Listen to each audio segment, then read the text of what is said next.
Hi mermaid friends, my name is Justine. I'm the Mermaid Seamstress, and I want to address why I am not a professional tail maker.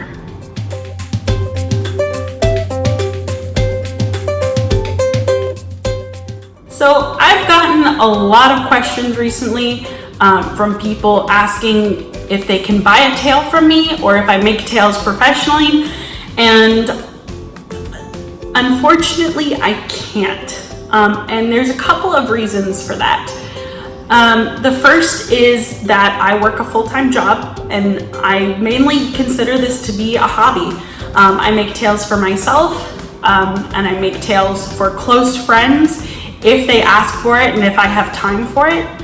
And kind of the real reason why I wanted to make this video, or the main part of the reason why I wanted the main thing that I wanted to address in this video was that a lot of people don't consider my tails to be worth what I need to charge for them in order to make them professionally. Why I decided to make this video is because I have a lot of friends of mine who are artists in some capacity. They are tail makers, they are musicians, they are any artist who sells their art has had this happen to them at some point in time. And it is that somebody tells them that their art is not worth what they're charging for it.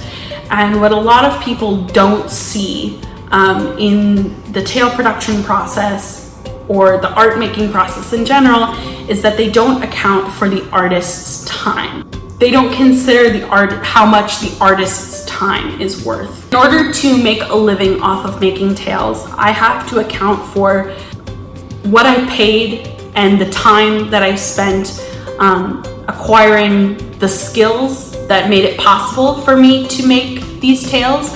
I have to consider how much time it takes me to actually make the tail itself. I have to consider the materials of the tail actually cost. Sometimes people are surprised how much materials actually cost. And then I also have to factor in, how much does it cost to ship the tails and how much time and energy I'm taking away from my day job in order to make those tails. So in order for it to be worth it for me to make tails, I would have to make more making and selling my tails than I would in the same amount of time at my day job. And right now, that's not possible.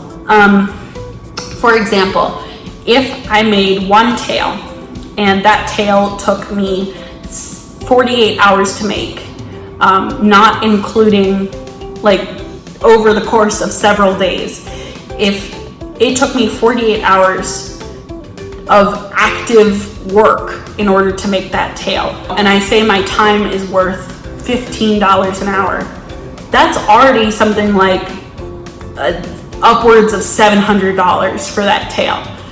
And unfortunately for me, the style of tails that I am making, which are using solid fabrics, they're using kind of basic, with only solid fabrics, you can only get a certain range of shapes and textures in the tail without adding more work on top of just making the basic tail. The more detail you add, the more the tail's gonna cost. And my tails aren't at a level that people want to pay $700 for. Which is fine by me. I don't need to sell my tails. But when people say this to people, when I hear this about artists, for example, like Courtney has had a huge problem with people coming to her and saying, I want a free tail, or, you're overcharging for your tails. And she is bringing to the table her skills as a digital artist. She is bringing years of schoolwork and experience that she has gathered.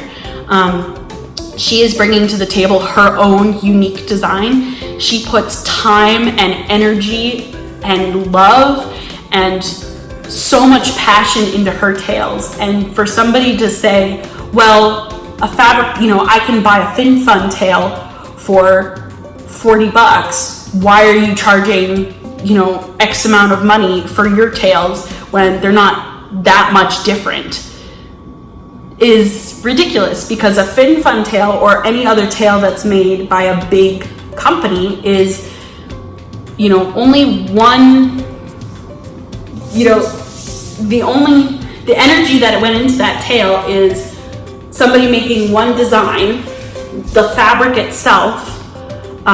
So whoever, the time and energy it took to make that specific design, their experience and expertise making tails, and the cost of the materials. But instead of that, you know, value being spread over one tail, it's spread over the hundreds of thousands of tails that they make and sell all the time.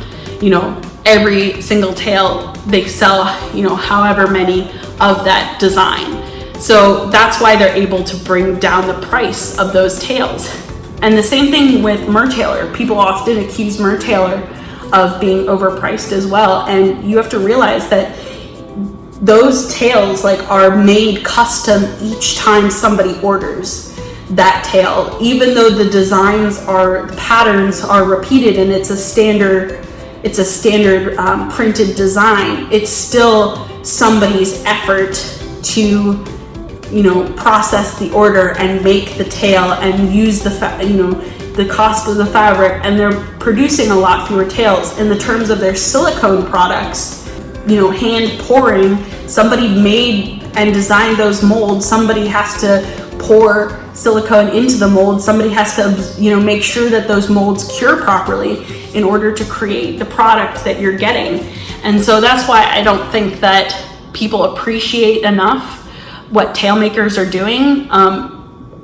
You hear this all the time for silicone tail makers, you know, the effort and the prestige of a silicone tail, but people sometimes also accuse silicone tail makers of overcharging for their tails, and those are also, you know, handmade pieces of art. It's not just a tail that you put on and, you know, go bashing around in. Somebody actually had to put time and care and effort into designing that, and to write it off as, you know, being, you know, it's not worth that.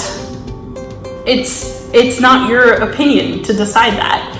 It should be the artist's opinion. Now, there are some people, unfortunately, who overcharge for poorly made products, but a lot of those people don't stay in business for long. So if you feel like you are not getting what your money's worth in a tail, don't say anything to that tail maker. Don't try to drive their price down because you think that you deserve their tail. If you don't want to pay for their time and effort and what they think their tail is worth, move on and choose something else. Choose a FinFun. Go ahead and do that. And that's the reason why I don't make and sell tails. And I apologize for any of you who wanted a tail from me. I don't have the ability to deal with that kind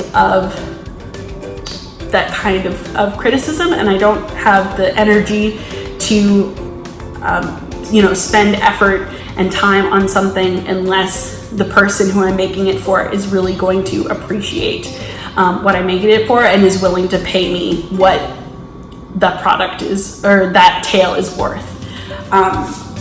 I know that this was kind of a rant, and I'm sorry. Make sure you tell your tail makers or tail makers that you admire how much you appreciate what they do and the level of effort that they put into their tails, and make sure that you tell them how much you value their work. You know, even if you're not going to purchase one of their products, tell them how much you admire them and let them know, and just share the love. If you liked this video, make sure to give it a thumbs up. While I don't make tails, I do make tutorials for how you can make your own tail. You can find those playlists down in the description box below, or in my workshop tail tutorials playlist on my main channel page. I encourage you to subscribe down below for even more tutorials coming soon. Thank you guys so much for watching, and I wish you happy swimming. Bye, fish friends.